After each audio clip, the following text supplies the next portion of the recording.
Geoffroy Caillé, rédacteur en chef du Figaro Histoire. Le 29 mai 1453, Constantinople tombait aux mains des Ottomans après 55 jours de siège. Le Figaro Histoire fait le grand récit de cette bataille épique et retrace l'histoire tumultueuse de l'Empire byzantin. Le Figaro Histoire, 1453, les derniers jours de Constantinople, en vente chez votre marchand de journaux. Les podcasts du Figaro. Prêt pour le décollage. Entre la carte postale et la réalité, il y a parfois un monde.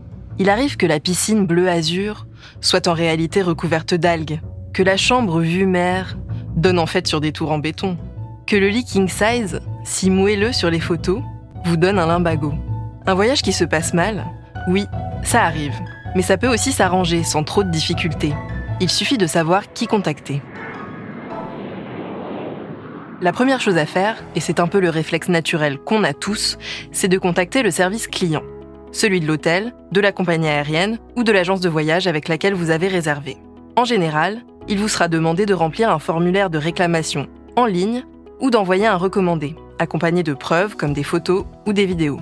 Mais il arrive parfois que le service client ne donne pas satisfaction ou ne réponde pas. Dans ce cas-là, une chose à faire, saisir le médiateur du tourisme. Alors comment ça marche ? Cet organisme va faire des recommandations afin de trouver une solution amiable au conflit. Et en général, ça fonctionne. Plus de 90% des décisions rendues sont acceptées par les deux parties. Mais attention, cette structure intervient uniquement en France, pas à l'étranger, et seulement auprès des professionnels adhérents. Alors bonne nouvelle, les plus grands noms du tourisme en font partie, comme les hôtels Accor ou Air France, mais pas la SNCF ni la RATP, qui ont leur propre service de médiation. Si vous avez un souci à l'étranger maintenant, et plus précisément dans un pays de l'Union européenne, l'interlocuteur à connaître, c'est le Centre européen des consommateurs, ou CEC. Cet organisme existe depuis 2005 et s'appuie sur une équipe de juristes.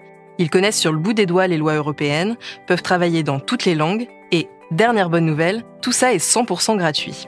Mais avant de vous ruer sur le formulaire de contact, jetez d'abord un œil au site internet du CEC, qui répond quand même aux questions les plus fréquentes.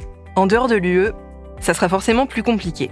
Et oui, il n'existe pas de médiateur mondial dans le secteur du tourisme. Seule solution, se tourner vers les associations locales compétentes, tout en sachant qu'il va falloir être motivé. Vous risquez de vous heurter à la barrière de la langue et les démarches vont être longues. Le dernier recours, enfin, si aucune solution amiable n'a pu être trouvée, ni via le service client ni via un médiateur, eh bien c'est le tribunal. L'instance à saisir dépend du montant du préjudice. De 4 000 à 10 000 euros, c'est le tribunal de grande instance. Au-delà, il faudra en plus saisir un avocat. Un autre outil à connaître, même s'il ne va pas régler votre problème, c'est la plateforme en ligne Signal Conso. Comme son nom l'indique, elle permet de signaler des pratiques commerciales abusives. Alors non, cela ne vous rendra pas vos précieuses économies dépensées dans un voyage raté.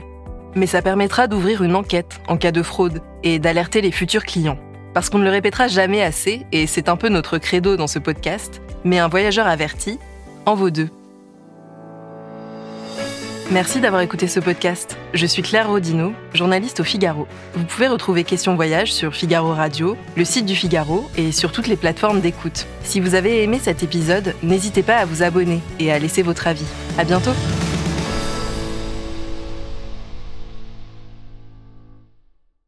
Geoffroy Caillé, rédacteur en chef du Figaro Histoire. Le 29 mai 1453, Constantinople tombait aux mains des Ottomans après 55 jours de siège. Le Figaro Histoire fait le grand récit de cette bataille épique et retrace l'histoire tumultueuse de l'Empire byzantin.